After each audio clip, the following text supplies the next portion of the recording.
मेरे पास दो क्यूब्स हैं और दोनों का वॉल्यूम कितना है 64 सेंटीमीटर क्यूब। ये दोनों क्यूब्स को हमने आपस में ज्वाइन कर दिया और ज्वाइन करने के बाद क्यूबॉइड बन जाएगा और मुझे बोलता है कि रिजल्टिंग क्यूबॉइड का सरफेस एरिया निकालो। सबसे पहली चीज, इसका वॉल्यूम क्योंकि 64 सेंटीमीटर क्यूब है और इसका वॉल्यूम भी 64 सेंटीमीटर क्यूब है और वॉल्यूम ऑफ क्यूब जो होता है वो आपका ए क्यूब के इक्वल होता है विच इज इक्वल टू 64। 64 किसका क्यूब होता है? 4 का क्यूब। तो यहाँ पे ए की वैल्यू क्या आ जाएगी? 4 सेंटीमीटर, है ना, क्यूब रूट करने पे। इसका मतलब क्या है? इसकी जो ये साइड है वो कितनी है? ए है। अब जब मैं इन दोनों क्यूब्स को आपस में ज्वाइन कर दूंगा, एक क्यूब ये और एक क्यूब आपका ये है, दोनों को आपस में क्या कर दिया हमने? ज्वाइन कर दिया। ज्वाइन करने के बाद ये वाली लेंथ आपकी 4 थी, ये भी लेंथ आपकी 4 थी, तो टोटल लेंथ कितनी आ जाएगी? 8 सेंटीमीटर। बट जो ब्रेड्थ है वो अभी भी कितनी रहेगी? 4 सेंटीमीटर, और जो हाइट है वो भी कितनी रहेगी? 4 सेंटीमीटर। अब इस रिजल्टिंग क्यूबॉइड का मुझे क्या निकालना है? Surface area. अगर वो क्वेश्चन में नहीं बताता टोटल या कर्व, तो फिगर कैसी है? अगर क्लोज्ड है तो टोटल, अगर वो भी नहीं बताता तो टोटल ही निकालना है। ठीक है, तो total surface area of cuboid क्या होता है? 2LB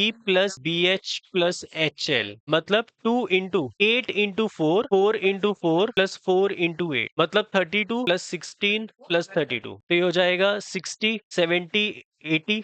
आंसर आ जाएगा 160 सेंटीमीटर स्क्वायर। समझ आया क्वेश्चन?